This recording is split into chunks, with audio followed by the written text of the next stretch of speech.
महीपति जितेन्द्र सत्यवादी गच्छान देवालयापति दिनी दनी धन दत्वा ध्वज संतोष्यम शुभी। हे मुनीश्वर, एक कथा और मैं आपको सुनाऊंगा, श्रवण कीजिए। पूर्व काल में उल्का मुख नाम का एक राजा रहता था। वह जितेंद्र एवं सत्यवादी था। वह रोज मंदिर जाकर ब्राह्मणों को विशेष धन देकर संतुष्ट होता था। उस राजा की पत्नी सौंदर्यवती एवं गुणवती थी। उस दाम्पत्य ने एक दिन भद्रशिला नदी के तट पर श्री सत्यनारायण स्वामी के व्रत को संपन्न किया। उस राजा के व्रत से करते हुए देख एक साधु नामक वैश्य जो अमित धनवान था, वह अपने व्यापार के निमित्त से उसी मार्ग से पर चल रहा था। नाव किनारे पर पहुंचाकर राजा के निकट पहुंचा और उससे इस प्रकार पूछने लगा कि हे राजन, जो व्रत आप कर रहे हैं उसके बारे में विधि विधान के साथ मुझे पूर्णतः समझाइए। मैं इसे पूरा जानना चाहता हूँ।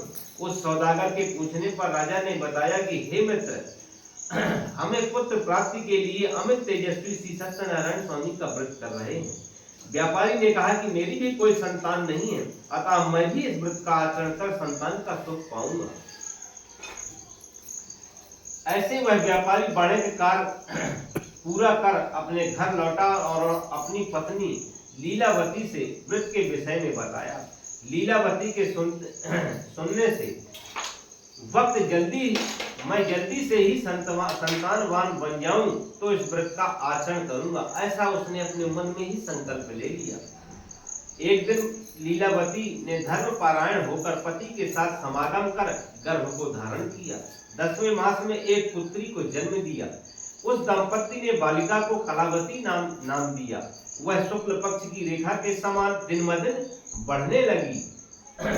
एक समय लीलावती ने अपने पति से मधुरता से कहा कि हे स्वामी, हमें कोई संतान नहीं थी, अतः संतान प्राप्ति के लिए हमने यह मन में संकल्प लिया था कि यदि हमें कोई संतान हो जाएगी तो हम सत्यनारायण स्वामी के व्रत का आचरण करेंगे। अब तो हमारे संतान हो गई है, अब आप इस व्रत का आचरण क्यों नहीं करते?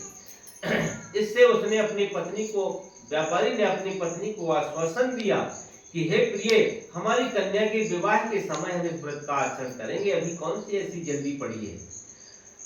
ऐसा कहकर वह व्यापार के लिए निकल पड़ा।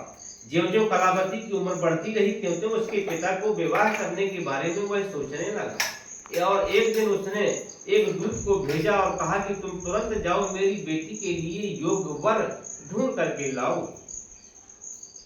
साधु ने की आज्ञा अनुसार दूत कांचन नगर जाकर एक लायक व्यापारी के पुत्र को निश्चय कर लाया। साधु ने सब प्रकार से उसमें योग्यता एवं सुंदरता को परखते हुए कलावती का विवाह धूमधाम के साथ उसका करा दिया। बहरहाल कोलाहल बस और धूमधाम के बस दुर्भाग्य बस साधु इस व्रत को करना भूल गया और इससे सत्यनारायण स्वामी नाराज हो गए। इसके बाद साधु जो व्यापार के लिए अपने दामाद को भी साथ में लेकर के व्यापार के लिए निकल पड़ा और समुद्र तीर्थ सहस्त्रनाथपुर नाम में वह व्यापार करने लगे। वे दोनों व्यापार करते हेतु चंद्रकेतु राजा के नगर पहुंचे। साधु प्रतिज्ञा भ्रष्ट होने के कारण सत्यनारायण स्वामी उस पर नाराज हो गए और उसे श्राप दिया कि तुमको दारुण और कठोर दुख प्राप्त हो। जैसे ही श्राप दिया, श्राप के असर से उसी दिन रात को कुछ चोर राजा के खजाने से धन लूट करके लिए जा रहे थे और जहां व्यापारी और व्यापारी का दामाद दोनों ठहरे हुए थे, तो राजा के भट जो चोरों का पीछा कर रहे थे, तो चोरों ने राजा के खजाने से चुराया हुआ सारा माल व्यापारी और व्यापारी के दामाद के पास छोड़ करके वहां से रफू चक्कर हो गए। और राजा के सैनिक जैसे ही दौड़ करके आए और खजाना से लूटा हुआ धन व्यापारी और व्यापारी के दामाद के पास पाया, तो दोनों को बंदी बना करके राजा के सामने ले आए। व्यापारी और व्यापारी का दामाद बहुत ही राजा से मन्नत करते रहे कि हम व्यापारी हैं, हम कोई चोर नहीं हैं। तो लेकिन सत्यनारायण स्वामी के प्रभाव के कारण राजा ने उनकी एक भी बात नहीं सुनी और उनके सारे धन को अपने राजकोष में मिलवा दिया और सैनिकों को सैनिकों को हुक्म दिया कि इन्हें दोनों को सीधे कारागृह में डाल दिया जाए। श्री सत्यनारायण लीला के मारे वो कितनी भी आरती और मन्नत करते रहे पर कोई फायदा नहीं हुआ। चंद्रकेतु राजा ने उनके धन को भी खजाने में मिलवा दिया और स्वामी के साथ से इधर पत्नी और उनकी कन्या भी दुखों में डूब गई। घर में जो धन रखा था उसे चोर लुटेरे लूट करके ले गए और लीलावती को रोगों ने घेर लिया। उनके मन में व्याकुलता बढ़ती गई, ऐसी हालत हो गई कि खाने के लिए दाने दाने को भी मोहताज हो गए और घर घर भीख मांगने लगे।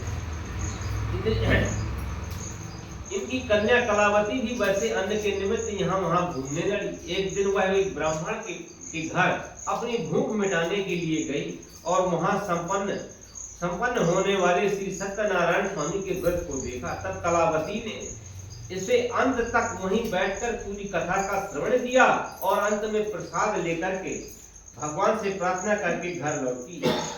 व्रत का प्रसाद स्वीकार कर कलावती जब रात को घर में लौटी तो उसकी माँ ने बड़े प्रेम से पूछा कि पुत्री, इतनी रात को तुम कहाँ रही हो? तुम्हें इतना समय क्यों लग गया? विद्या इतनी रात और तुम्हारे मन में क्या इच्छा है? ऐसा माँ के पूछने पर कलावती ने बताया कि हे माँ, घर आते आते रास्ते में एक ब्राह्मण के घर में संपन्न होने वाले श्री सत्यनारायण स्वामी के व्रत को मैंने देखा। उस कथा को सुनकर प्रसाद लेकर आई हूँ।